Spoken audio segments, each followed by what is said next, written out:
मनुष्य के सारे संबंधों का आधार है अपेक्षा। पति कैसा हो जो मेरा जीवन सुख और सुविधा से भर दे। पत्नी कैसी हो जो सदैव मेरे प्रति समर्पित रहे।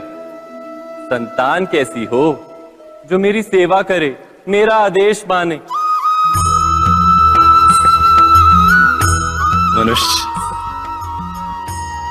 मनुष्य उसी को प्रेम भी कर पाता है जो उसकी अपेक्षा पूर्ण करता है, और अपेक्षा की तो नियति है भंग होना। कैसे?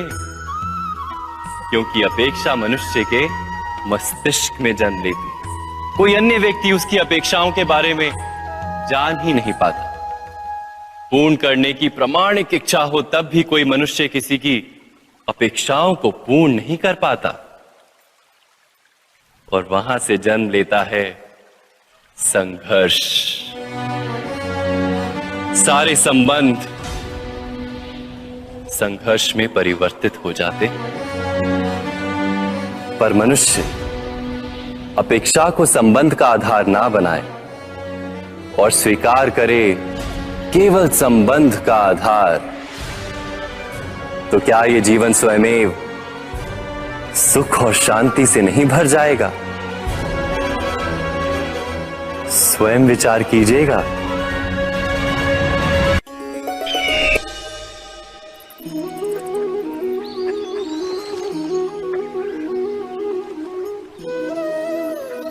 समय के आरंभ से ही मनुष्य को एक प्रश्न सदा पीड़ा देता है कि वो अपने संबंधों में अधिकतम सुख और कम से कम दुख किस प्रकार प्राप्त कर सकता है।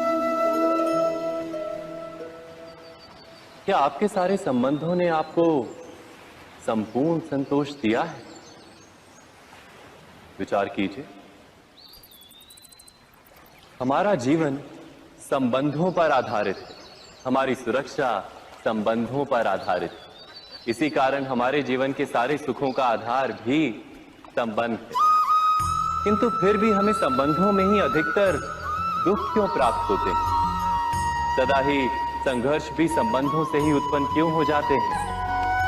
कभी विचार किया है? जब कोई व्यक्ति किसी अन्य व्यक्ति के विचार अथवा कार्य को स्वीकार नहीं करता, उसमें परिवर्तन करने का प्रयत्न करता है, तो संघर्ष जन्म लेता है। अर्थात जितना अधिक अस्वीकार उतना ही अधिक संघर्ष, और जितना अधिक स्वीकार उतना ही अधिक सुख। क्या ये वास्तविकता नहीं?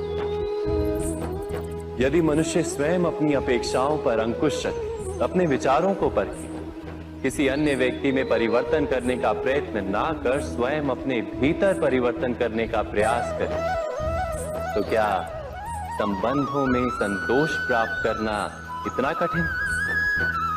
अर्थात क्या स्वीकार ही संबंध का वास्तविक अर्थ नहीं? स्वयं विचार कीजिए।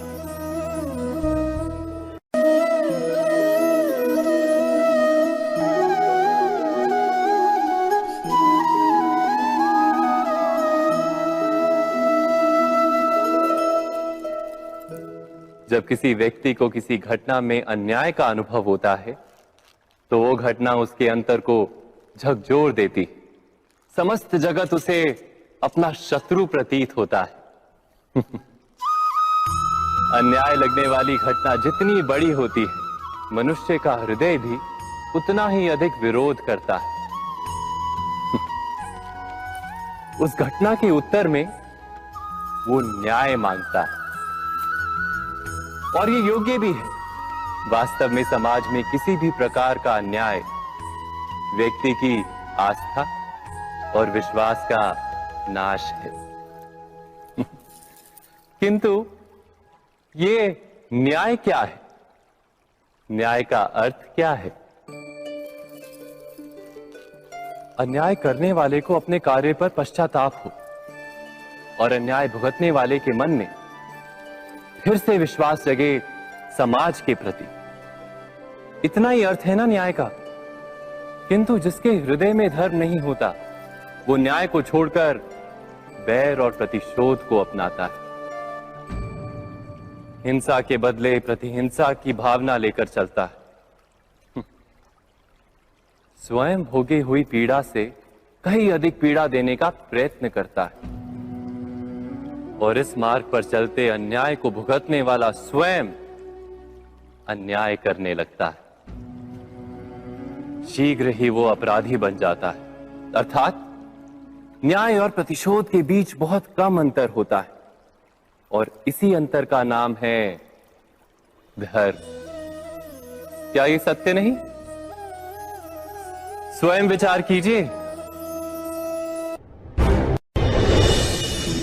दो व्यक्ति जब निकट आते हैं तो एक दूसरे के लिए सीमाएं और मर्यादाएं निर्मित करने का प्रयत्न अवश्य करते हैं। हम यदि सारे संबंधों पर विचार करें तो देखेंगे कि इन सारे संबंधों का आधार यही सीमाएं हैं जो हम दूसरों के लिए निर्मित करते हैं, और यदि अनजाने में भी कोई अन्य व्यक्ति इन सीमाओं को तोड़ता है तो उसी क्षण हमारा हृदय क्रोध से भर जाता है। इन सीमाओं का वास्तविक रूप क्या है? क्या हमने कभी विचार किया? सीमाओं के द्वारा हम दूसरे व्यक्ति को निर्णय करने की अनुमति नहीं देते, अपना निर्णय उस व्यक्ति पर थोपते, अर्थात किसी की स्वतंत्रता का अस्वीकार करते हैं।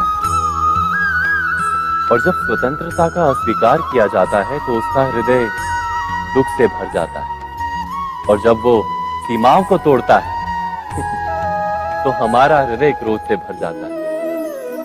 क्या ऐसा नहीं होता?